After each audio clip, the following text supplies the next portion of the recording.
cum zic ăștia, sânge în instalație. Bună expresia asta. Nu curge sânge pe instalație. Bă, da, cu Dumnezeu chiar aveți tupeu, fraților. Cu Dumnezeu aveți un tupeu ieșit din comun. Adică nu vă e frică deloc de El. Nu. Vă e frică de domnul primar. De domnul șef de post. Care, dacă îi spui, băi, vezi, nu mai parca mașina la mine pe porți, că nu pot să ies. Vai, mă iertați, tot, puteți să o lăsați non-stop, că eu văd pe unde ies. Pun aer, o iau pe spinare și o duc dincolo, să nu vă deranjez pe dumneavoastră. Băi, fraților,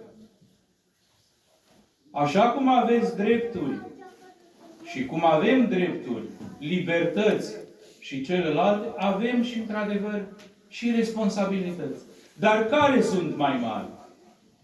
Pun eu, dacă mergem din treaptă în treaptă. Pe cine e cel mai rău să fim supărați sau să fim supărați cu El? Cu lumea asta de pe pământ care oricum ne trădează? Sau cu Dumnezeu care cu orice chip ne dorește mântuirea și ne iubește? Ce normalitate e asta? Ce om e înăuntru nostru? Zice proverbul latin, homo hominis lupus. Că omul este lup, omul. S-a schimbat lumea, părinte, s-a schimbat, suntem... Și cu ce te-ai schimbat, mă, puță? Îi zic la unul. De ce? Că ți-ai luat și tu blugi în sfârșit sau ți-ai luat ciocate?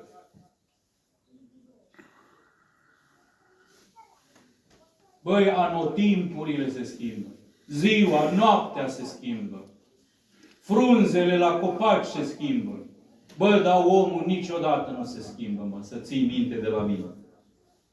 Omul așa a fost, de la Adam și până la sfârșitul lumii. Tot așa va fi. Noroc cu Hristos acesta care a venit pe pământ și ne-a mai potolit din animalismul din noi, că altfel ne mâncam unii pe alții.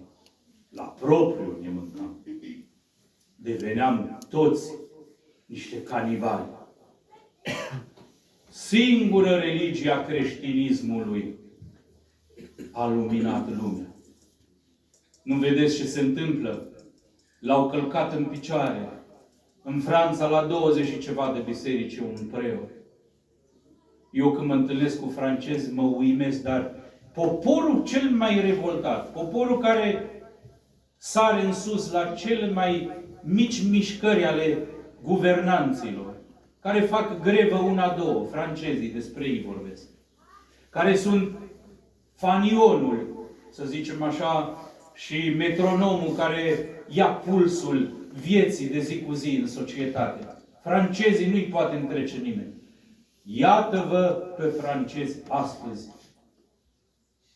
Standardul Europei de altădată, creștine. Cine au fost ei în vremea împăraților și a regilor? Și a lui Carol cel Mare, care a făcut Imperiul Francilor.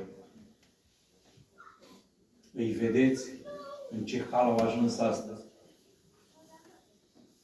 De câte ori merg în Franța, pe aici, pe aproape, trec uneori, vizitând pe cineva și mă văd îmbrăcat în preot. Bonjour, mon père, bonjour, mon père, nu știu ce faceți, unde slujiți, unde... Le e dor de preoți, le e dor să te atingă, le e dor să-i vadă prezența.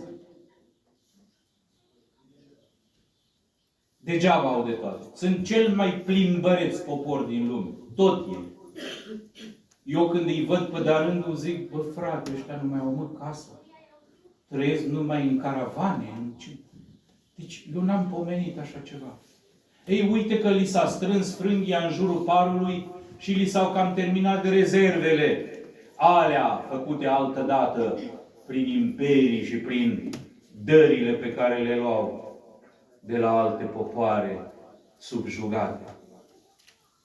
Și ce i-a prins acum? Hopa că i-a prins bogăția și huzurul într-o situație cruntă a imoralității. Nu mai au preoți în biserică.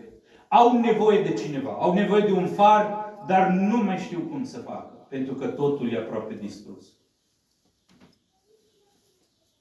Și la noi în țară e un început serios. Și trebuie să-și pună oamenii foarte serios problema asta. Ce mi-aud urechile și ce găsesc eu câteodată când mă duc la sate, e alarmant. Alarmant. Au devenit satele ceea ce erau orașele altădată. Iar orașele astăzi se convertesc și nu-ți vine să crezi că bisericile în orașe sunt pline, iar la țară nu se mai duce nimeni la biserică. E ceva nu mă ajută capul să înțeleg. Pentru că dacă mă ajută matematica să înțeleg anumite calcule, aici nu e nevoie de matematică. Deci e vorba de o parte a sufletului. Și zici așa: măi frate, înainte când eram mai săraci, nu puteam, toată ziua eram cu Dumnezeu în gură și așa mai departe. Acum când suntem nițel avuți, că să o recunoaștem. Niciodată omenirea n-a avut parte de atâta perioadă îndelungată de atâta pace. Ea